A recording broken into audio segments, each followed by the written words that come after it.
The red lights flashed across the bridge of the USS Defiance as another coalition ship exploded in the darkness of space. Admiral Jake Morrison gripped his command chair and watched the tactical display show 3 more human vessels going dark. The Vorthak Empire was winning, and everyone knew it. "Sir, we've lost contact with the Mercury station," reported Lieutenant Commander Ryan Burke from his position at the weapons console. His voice carried the weight of too many defeats over the past 6 months. "That's the 4th outpost this week," Morrison nodded grimly. The alien invasion had begun 8 months ago, when massive Vorthak warships appeared at the edge of human space. Their technology was far ahead of anything the Coalition had ever seen. Their ships moved faster, hit harder, and seemed to know exactly what the humans would do before they did it. In the back corner of the bridge, Lieutenant Maya Collins sat quietly at her communications station. She was 22 years old, small, and thin, with brown hair pulled back in a simple ponytail. While the other officers talked loudly about battle plans and weapon systems, Maya listened to the endless stream of radio chatter that filled space during wartime. She had been on the bridge for 3 years, but most of the crew barely noticed her. Maya spoke only when someone asked her a direct question, and even then her voice was so soft that people often had to ask her to repeat herself. Captain Lisa Warren, who ran the day-to-day operations of the ship, appreciated that Maya did her job well and never caused problems. But Warren sometimes wished the young woman would speak up more during meetings. Maya had grown up on Earth in a small town where her parents ran a music store.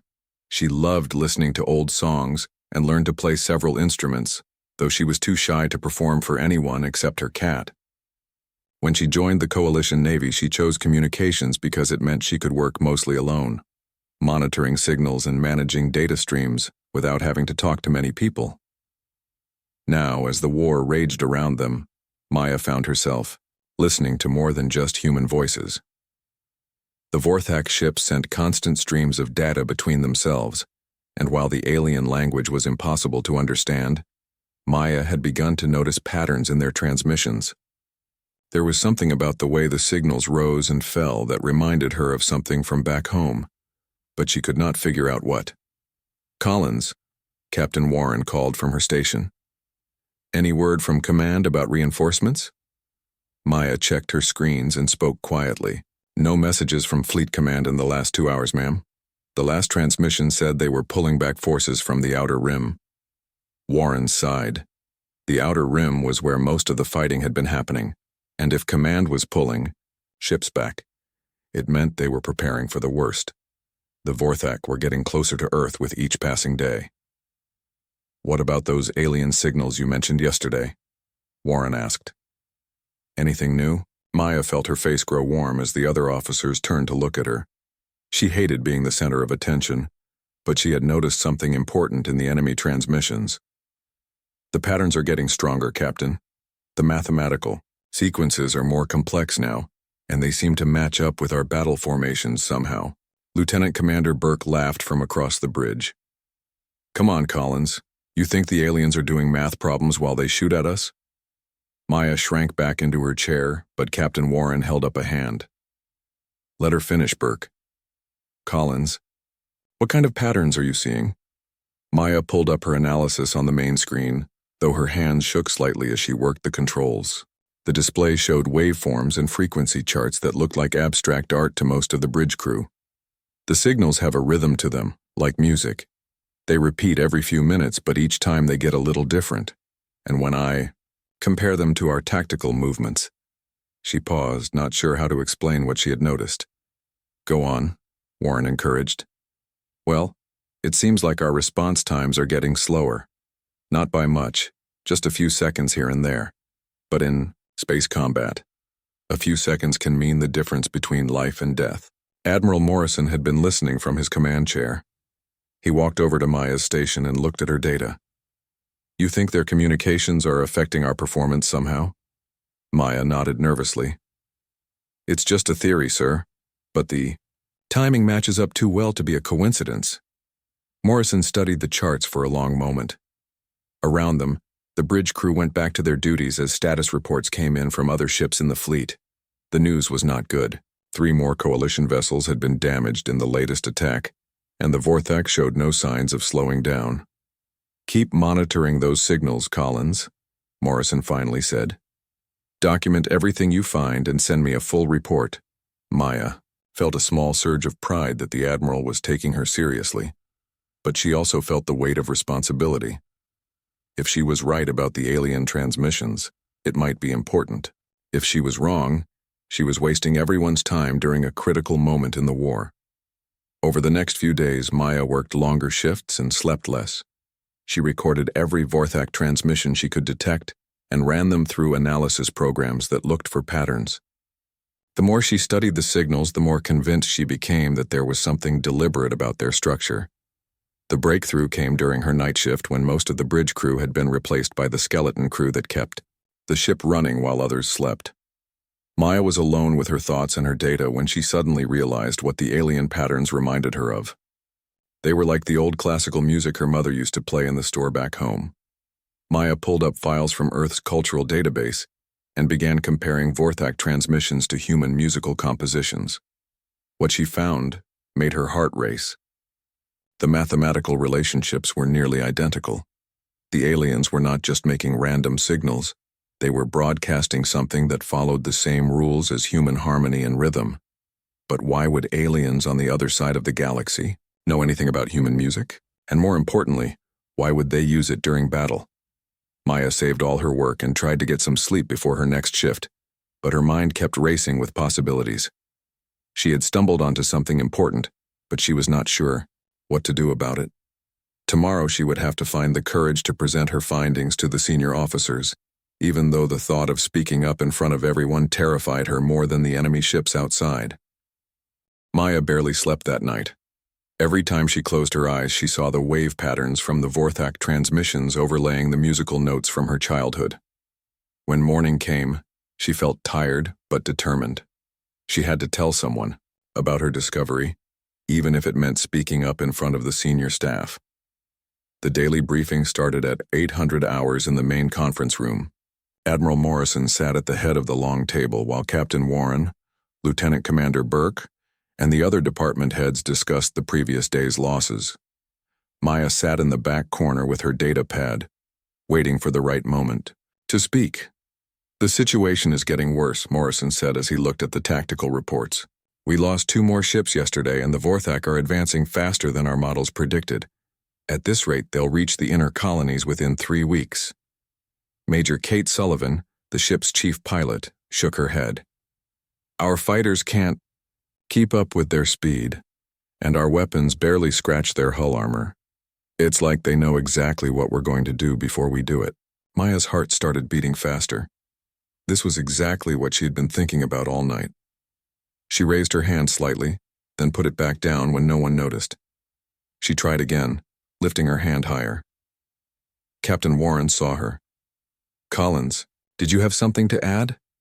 All eyes turned to Maya, and she felt her face grow hot. She stood up slowly and walked to the front of the room, her datapad clutched in her hands. "I think I know why they seem to predict our moves," she said. Quietly, Burke rolled his eyes. "Here we go with the music theory again." "Let her talk," Admiral Morrison said firmly. "Collins, show us what you found." Maya connected her datapad to the main display screen. The room filled with charts and wave patterns that looked confusing to most of the officers. "I spent all night comparing Vorthak transmissions to Earth's cultural database. The mathematical patterns in their signals match human musical compositions almost exactly." She pulled up 2 overlapping waveforms on the screen. One was from an alien transmission recorded during yesterday's battle. The other was from a classical piece called Symphony in D minor by a composer named Elena Rodriguez. "This is impossible," said Dr. Nathan Cross, the ship's science officer. He was a thin man with gray hair who usually stayed quiet during military briefings. How could aliens know about human music? Maya had spent hours thinking about the same question. Earth sent deep space probes into that region of the galaxy about 40 years ago. The probes carried cultural information, including music samples. The Vorthak must have found one of them. Morrison leaned forward in his chair. "Even if that's true, why would they use our music during battle?" Maya took a deep breath. This was the part that sounded crazy, even to her. I think they're using it as a weapon. Not a physical weapon, but something that affects how we think and react during combat. The room went quiet. Several officers looked at each other with confused expressions. Burke started to say something, but Captain Warren held up her hand. "Explain," Warren said. Maya clicked to the next screen, which showed response time data from recent battles. Human reaction times have been getting slower over the past few months. Not by much, but enough to make a difference in combat. The delays match up with the broadcast patterns of Vorthak transmissions. Dr. Cross stood up and walked closer to the display. "Are you suggesting that certain sound frequencies can influence human brain function?" "Not exactly sound," Maya said. "The transmissions are in radio frequencies that we can't hear, but our communication equipment picks them up, and I think our brains process the patterns even when we don't realize it." Morrison looked skeptical. "That sounds like science fiction, Collins." Dr. Cross cleared his throat. "Actually, Admiral, there is scientific basis for this theory. Certain electromagnetic frequencies can affect neural activity in humans and other species. It's called electromagnetic neuromodulation."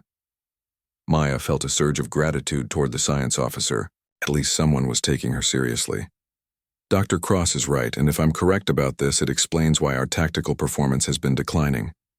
The Vorthak are broadcasting patterns that make us think slower and react later." Burke shook his head. "This is ridiculous. You're saying that aliens are playing music at us to make us stupid?" "Not music exactly," Maya said, her voice getting stronger as she explained her theory.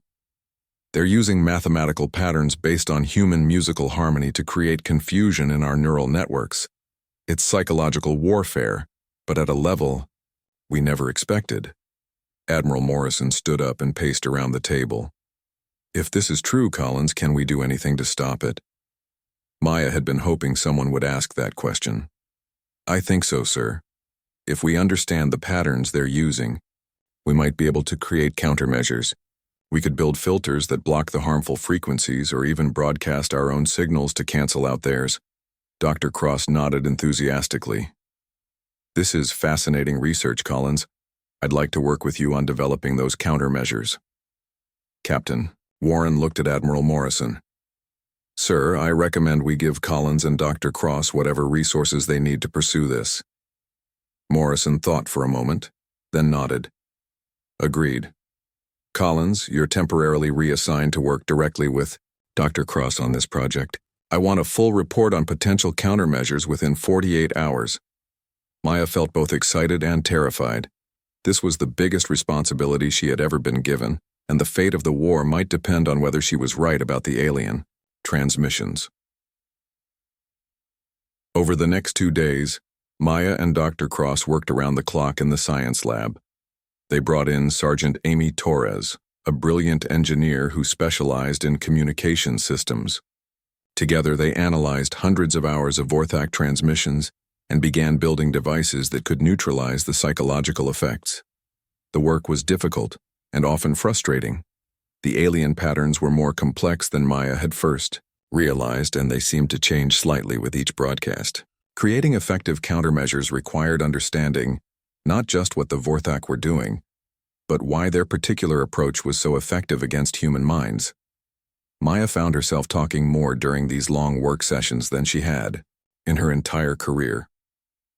Dr. Cross and Sergeant Torres treated her ideas with respect, and she began to feel more confident about her abilities. For the first time since joining the Navy, she felt like she was making a real difference. As they worked, reports continued to come in from the front lines. The Vorthak advance had slowed slightly, but coalition forces were still losing ground. Time was running out, and Maya knew that her quiet discovery in the depths of enemy transmissions might be humanity's last hope for survival. 3 weeks later, Maya stood in the engineering bay watching Sergeant Amy Torres install the first harmonic dampening unit into the USS Defiance's communication system. The device looked simple enough, just a small black box with blinking lights, but Maya knew it represented countless hours of work and testing. "This better work, Collins," Torres said as she tightened the last connection. "Because if it doesn't, we're all going to be very dead very soon." Maya nodded nervously. The Vorthak fleet was only 2 days away from Earth now, and the Coalition's last stand would happen at the Luna defense grid. Every remaining human ship was gathering near the moon, preparing for what everyone knew would be the final battle of the war. Dr. Cross walked over with his tablet full of test results. "The initial trials look promising," he said. "We've installed dampening units on 12 ships so far, and their crews report feeling more alert during combat simulations." Maya felt a small spark of hope, but she was still worried. The countermeasures worked in testing, but real battle conditions were different. The Vorthak might change their transmission patterns when they realized humans were fighting back against their psychological warfare. Captain Warren's voice came over the ship's communication system.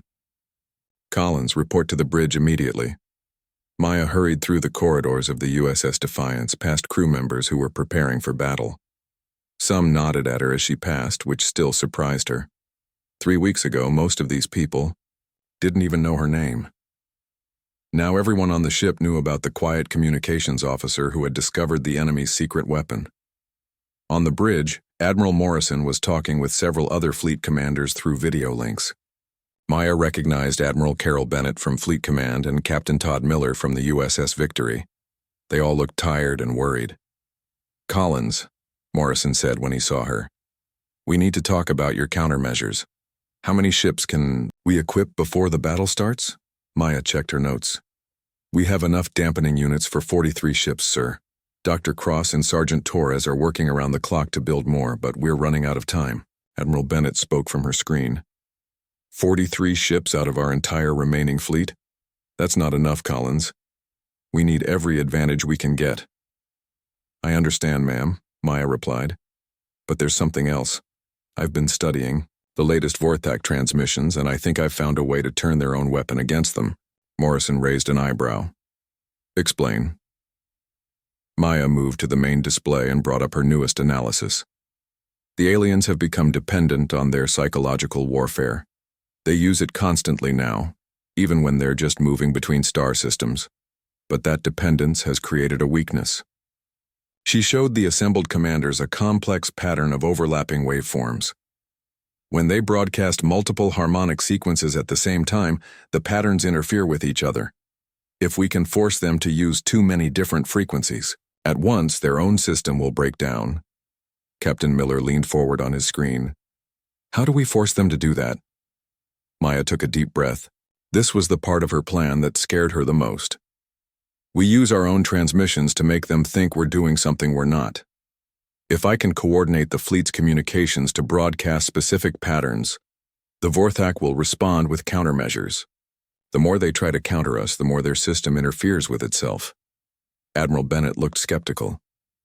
"You want to conduct psychological warfare against aliens who invented psychological warfare?" "Yes, ma'am," Maya said quietly. "But we have an advantage they don't expect. They base their weapon on human music, but they don't really understand what makes music work. They copied the mathematical patterns but missed the emotional and creative elements that make music powerful." Dr. Cross had joined them on the bridge and was nodding as Maya explained her plan. "It's brilliant," he said. "The Vorthak are using music like a machine, but humans understand music as art. Collins can improvise and create new patterns faster than their systems can adapt." Morrison looked around at the other commanders. "What do you think?" Captain Miller was the first to speak. "It's crazy enough that it might work, and frankly, we don't have any better options." Admiral Bennett sighed.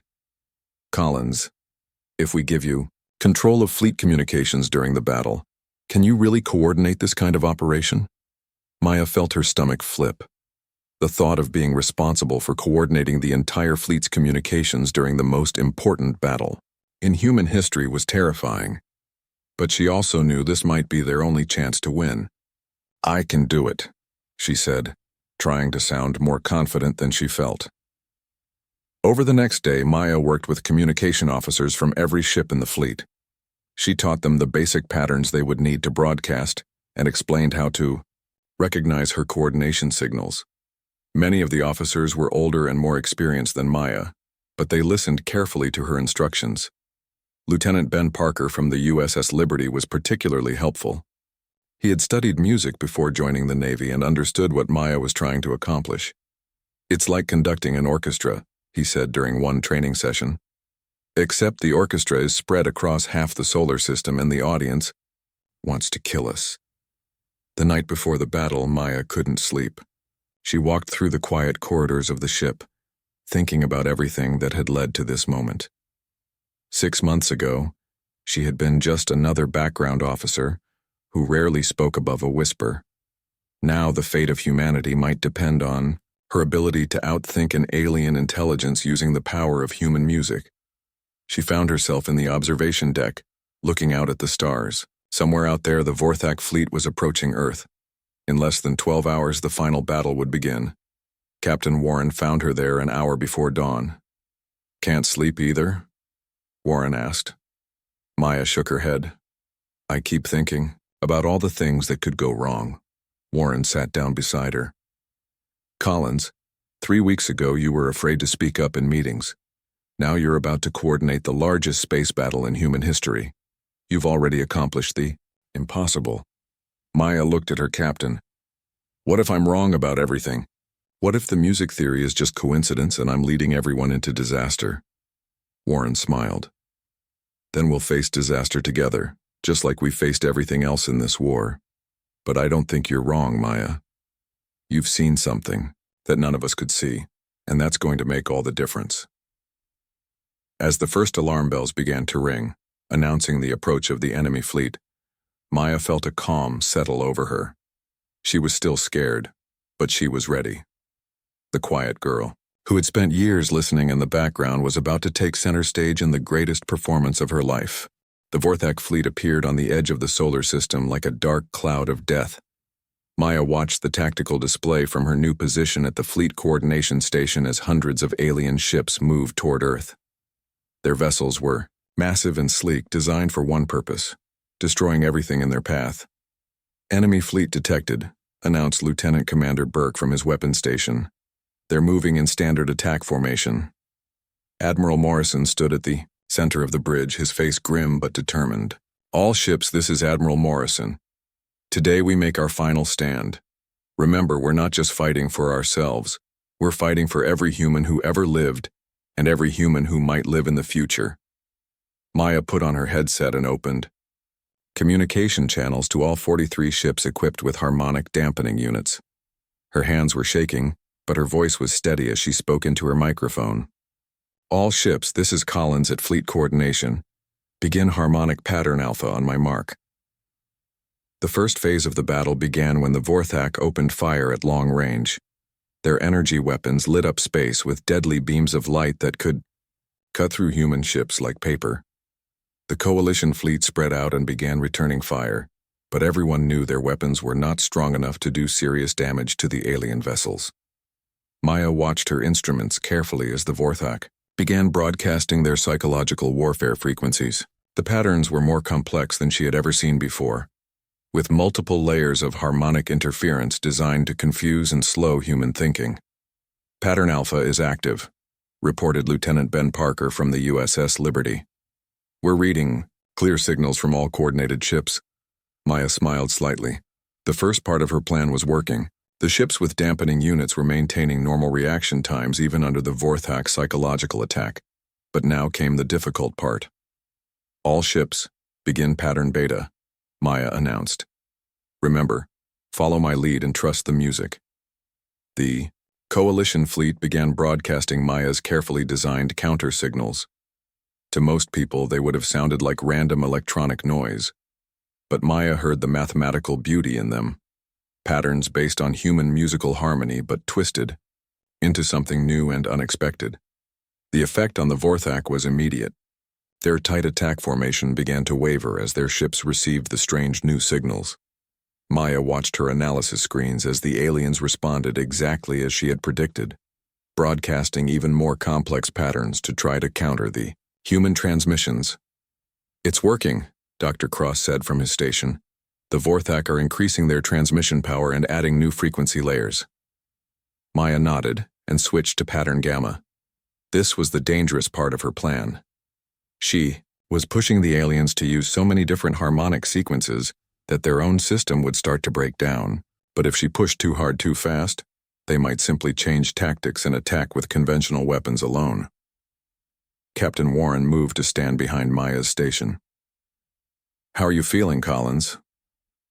"Like I'm conducting the strangest orchestra in the galaxy," Maya replied softly.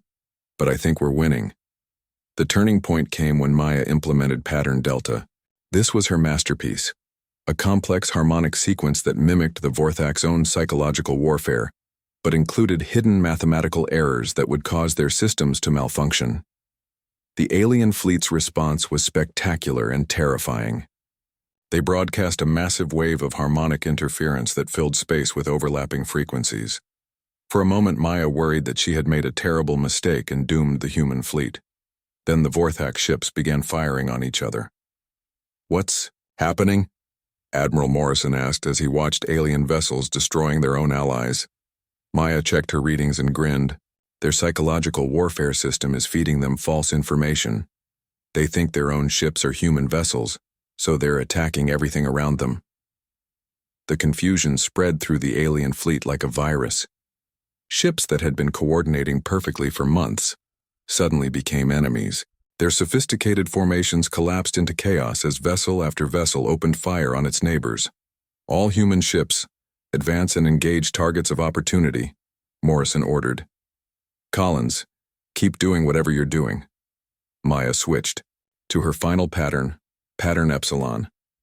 This was the most complex sequence she had created, designed to make the Vorthak psychological warfare system completely shut down. She had based it on a piece of music her mother used to play called Harmony and Chaos, which used mathematical progressions that seemed random, but actually followed a perfect hidden structure. The effect was even better than Maya had hoped. One by one, the Vorthak ships stopped broadcasting their harmonic interference. Without their psychological weapon, they seemed lost and confused. Many ships simply stopped moving, floating dead in space as their crews tried to figure out what had happened. The flagship of the alien fleet, a massive vessel that dwarfed even the largest human ships, tried to escape the chaos. Maya could see on her screens that it was the source of the most complex transmissions and probably carried the Vorthak commander. "Captain Warren," Maya said quietly, "I can track their command ship. My harmonic targeting system can follow their signal signature even if they try to run." Warren smiled and opened a channel to the weapons station. "Burke, Collins is going to guide you to the enemy flagship. Don't miss." The USS Defiance turned toward the fleeing command vessel, with Maya's harmonic tracking keeping perfect lock on the target.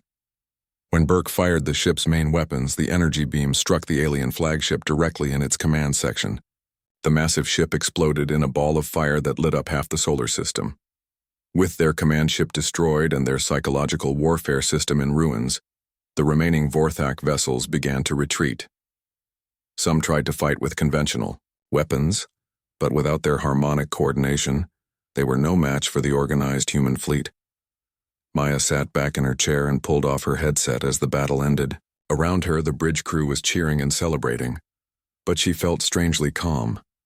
The quiet girl who had spent years listening in the background had just conducted humanity's greatest victory. Admiral Morrison walked over to her station and put his hand on her shoulder. "Collins, I'm promoting you to Commander Effective immediately, and I'm recommending you for the Coalition Medal of Honor." Maya looked up at him with surprise. "Sir, I was just doing my job." Morrison laughed. "Collins, your job was monitoring communications. What you did out there was save the human race." 6 months later, Admiral Maya Collins stood in the headquarters of the newly formed Galactic Harmony Institute on Earth.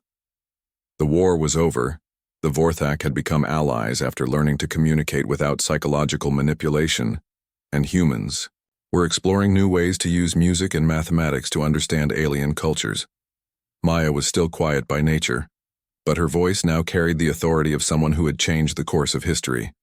She had learned that sometimes the most important thing was not how loudly you spoke, but how carefully you listened to the patterns hidden in the silence between the words. The galaxy was at peace, and it all began with a shy young woman who heard music in the chaos of war.